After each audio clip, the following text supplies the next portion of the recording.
ऊ हामीलाई खोज्दै आएको रहेछ।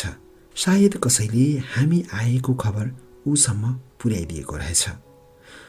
यसरी ऊ आइरहेको देखेपछि मेरी आमाको अनुहारमा खुसीका रेखाहरू देखिए। भेट हुनासाथ मेरी आमा र ऊ बीच कुराकानी भयो र कोठामा नै गएर कुरा गर्ने सल्लाह भयो। उसको त्यो कुरा मेरो आमाले सहर्ष स्वीकारे पनि उसको भनाइमा म कति पनि खुसी थिइनँ। उत्सव बोलिरहेको थियो। समीक्षा, हेर, तिम्रो यादमा मैले कति पलहरू काटेको छु। मलाई एकपटक मौका देऊ, म राम्रो गरेर देखाउनेछु।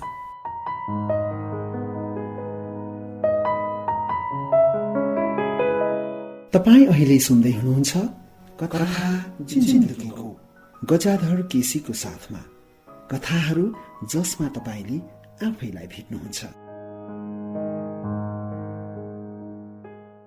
कथा जिन्दगीको आजको अङ्कमा तपाईँ सुन्दै हुनुहुन्छ कथा कुल्चिएको फूल भाग 2।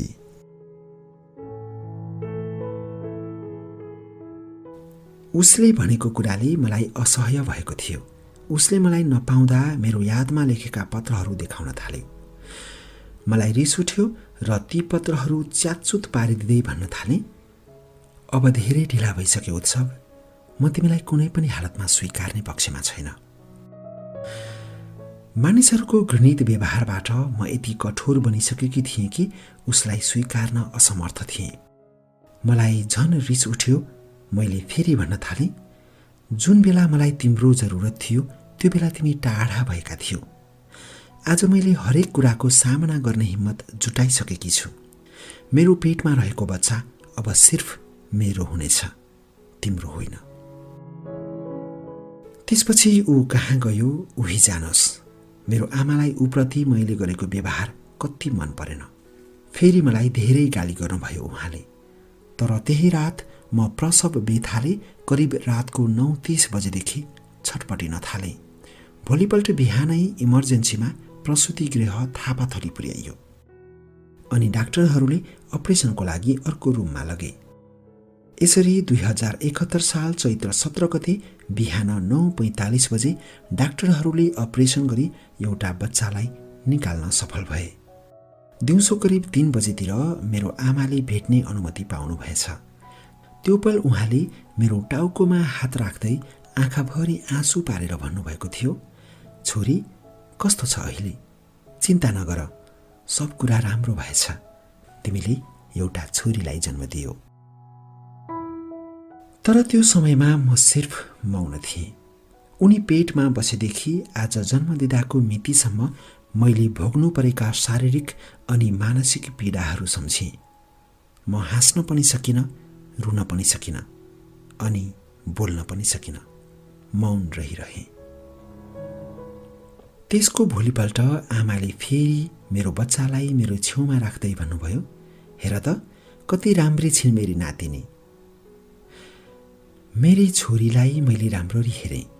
उनको त्यो कलिलो निधारमा चुम्दै अन्तर आत्मादेखि नै मैले उनको स्वागत गरेकी थिएँ।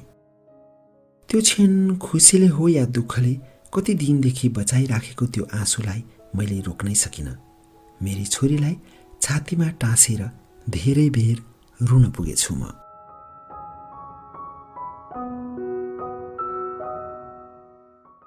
त्यसको 10 दिनपछि 2071 साल चैत्र 27 गते डिस्चार्ज भएर म कोठामा फर्केँ। भोलिपल्ट उत्सव टुप्लुक्क हाम्रो कोठामा आइपुग्यो। मसँग केही भन्न खोज्दै थियो। मैले उसको कुरा सुन्न चाहिनँ र उल्टै गाली गरिदिएँ। त्यसपछि उसले आमासँग के कुरा गरेको नि भोलिपल्ट सल्लेरी फर्किने भएछ र भोलिपल्ट ऊ गयो। त्यसपछि वैशाख 3 गते म मेरी छोरीसहित प्लेनमा आफ्नो ठाउँ फर्किएँ। त्यहाँ पुगेपछि सबैजना अनौठो पाराले मलाई हेरिरहेको महसुस गरेँ। तर घरमा पुगेपछि थाहा पाएँ कि मेरो परिवारले कुटेर उत्सवलाई घरबाट निकालेका रहेछन्। त्यो कुराले मलाई केही फरक पारेन। त्यो त उसले गरेको व्यवहारको फल नै थियो। तैपनि उसलाई घरमा नै राख्ने कुराले उसलाई बोलाइयो र समाजलाई देखाउनको निम्ति र परिवारको इच्छाको लागि मैले उसको स्वास्नी भएर बस्नुपर्ने भयो। तर वास्तविकतामा हाम्रो सम्बन्ध धेरै अघि नै टुटिसकेको थियो। 2072 साल वैशाख 12 गतिको विनाशकारी भूकम्पले देशभर क्षति पुर्यायो। हाम्रो घर त ढलेन, तर ठूलो क्षति भने पुर्याएको थियो। निकै मर्मत गर्नुपर्ने भएको थियो। 2072 साल जेठ महिनाको दोस्रो हप्तातिर उत्सवको सरुवा काठमाडौँमा भएको थाहा पाएँ। त्यसपछि उत्सव र मेरो परिवार बीच भएको सल्लाह अनुसार म उसैसँग जानुपर्ने भयो र उसले मसँगै हिँड भन्न थाल्यो। अहिलेसम्म त म खोक्रो समाजलाई देखाउन आमा बाबाद्वारा गरिएको नाटकको पात्र भएकी थिएँ, तर मेरो आफ्नो अन्तरात्मा त्यो कुराबाट सन्तुष्ट थिएन। त्यो 2 महिना उसँग रहँदा नै उसले आफ्नै छोरीको सामु बाउ बनेर फर्किन सकेन। उसले आफ्नो बच्चालाई एकपटक पनि राम्रोसँग समाएन अनि उसले मेरो भावनाको कदर गर्न पनि जानेन। त्यो पनि उसको अभागीपन थियो। त्यो नै उसको पहिचान थियो। अब उसले जाउँ भन्ने बित्तिकै उसँग गएर म र मेरी छोरीको भविष्य बिगार्न चाहन्नथे। त्यसैले मैले उसँग जान फेरि पनि अस्वीकार गरिदिएँ र भनिदिएँ, उत्सव, यो भ्रममा कहिल्यै नपर्नु कि तिमीले मेरो ठाउँमा आएर मलाई समाजको अगाडि अपनाएर मेरो परिवारको इज्जत बचायो। तर वास्तवमा तिम्रो इज्जत मेरो नजरमा एउटा फुटेको कौडी बराबरको छैन।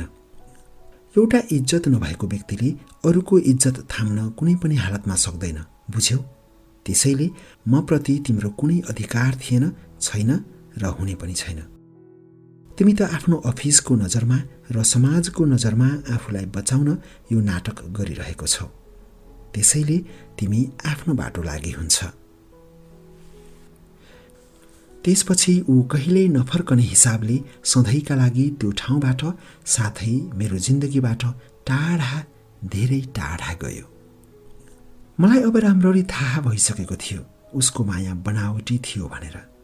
यो सब उसले आफ्नो फर्मालिटी पुर्याउनको लागि भनिएको एउटा झुट थियो। यसरी मेरो हाँस्ने खेल्ने उमेर मानसिक अनि सामाजिक पीडाभित्र रुमलिँदै जान थाले। घरका परिवारले मलाई वास्ता गर्न छोडिसकेका थिए। मेरी छोरी दिन प्रतिदिन ठुली हुँदै थिए। म मेरी छोरीलाई अत्यन्तै चाहन्थे। मेरो दुःखको साथी भनौँ या मेरो भविष्य ऊ नै थिए, मेरो सहारा पनि। उसैको निर्दोष अनुहारलाई हेरेर सारा व्यथाहरू केही क्षणको लागि भए पनि बिर्सिदिन्थे। उप्रतिको मेरो लगावले यहाँका मान्छेहरू जल्थे अनि भन्ने गर्थे, बाउ बिनाको बच्चालाई के विधि टाउकोमा चढाएर हिँड्छे? कतिले भन्थे, लोग्नेले छोडेपछि के गरोस् त? चरित्र नै ठिक नभएपछि कसले लगोस् त? यस्ता किसिमका कटु वचन ममाथि प्रहार गर्दथे कि मेरो कुनै बोल्ने ठाउँ हुँदैनथ्यो। धेरै समयदेखि सहेर बसेकी म एक दिन बच्चामा यस्ता असर पर्नेछ भन्ने हेतुले कतै टाढा जाने विचार गरेँ, किनभने त्यो ठाउँमा बस्नलाई मेरो बदनामी सिवाय अरू केही देखिन। एक दिन आफ्ना सामानहरू बेचेर मेरो परिवार अनि त्यो खोक्रो समाज, त्यो माथि लगाइएको बदनामीको दाग, यी सम्पूर्ण चिजलाई सधैँका लागि छोडेर म र मेरी छोरी 2074 साल माघ 21 गते नयाँ जीवनको सुरुवात गर्न काठमाडौँ आयौँ। काठमाडौँमा एक्लै आएको त्यो पहिलो पटक थियो। यहाँको बारेमा त्यति राम्रो थाहा पनि थिएन, तैपनि यताउति भौँतारिन थालेँ। मैले सोचेकी थिएँ यत्रो ठुलो सहरमा काम त जति पनि पाइन्छ, तर गलत रहेछ। त्यसैले धेरै प्रयास गर्नु पर्यो। कहिले त बच्चालाई दुध खुवाउन समेत सक्दिनथे। त्यो दुःखद क्षण मेरो लागि कहिल्यै बिर्सन नसक्ने कथा बन्दै गयो। तैपनि हिम्मत हारिन। साथीको डेरामा बसेकी थिएँ म। आखिर अन्त्यमा दुःखभित्रको सुखको बास अवश्य हुन्छ। एउटा स्कुलमा काम पाएँ। तलब थोरै भए पनि त्यो पल मेरो मन धेरै हलुका भएको थियो। यसरी जीवनसँग सङ्घर्ष गर्दै जाँदा एक दिन मैले राम्रो काम पाउन सफल भएँ। काम गर्ने सिलसिलामा मैले एउटा विदेशीको घरमा कुकिङ सम्बन्धी काम गर्ने मौका पाएँ। धेरै अघि यो काम जानेकीले मलाई गाह्रो भएन यो काम गर्न। तलब पनि धेरै थियो, मैले सोचेभन्दा धेरै। काम गर्ने स्थान जाउला खेलमा रहेकोले म पनि त्यही नै बस्नुपर्ने भयो। त्यस पछाडि मेरो र मेरो छोरीको जीवन अत्यन्तै राम्रो तवरले अगाडि बढ्न थाल्यो। म एकदम खुसी थिएँ। मेरा सम्पूर्ण अतीत बिर्सेर मैले मेरी छोरीलाई एउटा राम्रो स्कुलमा पढाउन थालेँ। म आफ्नो काममा व्यस्त हुन्थेँ। तैपनि बिदा पाएको दिन म र मेरी छोरी कहिले कहाँ त कहिले कहाँ घुम्न जाने गर्थ्यौँ। काम गरेको 2 वर्षपछि मेरो जीवनमा एकजना व्यक्ति साथीको रूपमा हात बढाउन अगाडि आयो। मैले स्वीकारेँ। हामी एउटा राम्रो साथीको नाताले अगाडि बढ्दै गयौँ। ऊ एउटा राम्रो व्यक्तित्व भएको मान्छे थियो र सहयोगी पनि।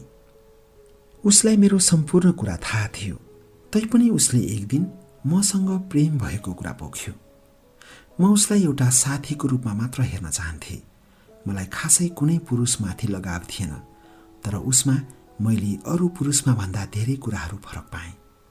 ऊ विशाल हृदयको थियो। उसले मलाई अत्यन्तै माया गर्थ्यो, तर म डराउँथेँ।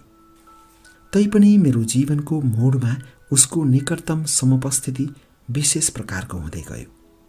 मेरो अतीत थाहा पाएर पनि उसले मलाई माया गर्दै गयो। हाम्रो विचार लगभग एउटै थियो। मलाई उसका विचार अति मन पर्थ्यो र अन्त्यमा मैले पनि उसलाई स्वीकारेँ। मेरो लामो असफलतापछिको सफलता थियो ऊ। माया, ममता, श्रद्धा र प्रेमले ओतप्रोत भएका उसका प्रत्येक आचरण र व्यवहारहरूले मलाई अत्यन्तै भाग्यमानी साबित गरिदिएको थियो।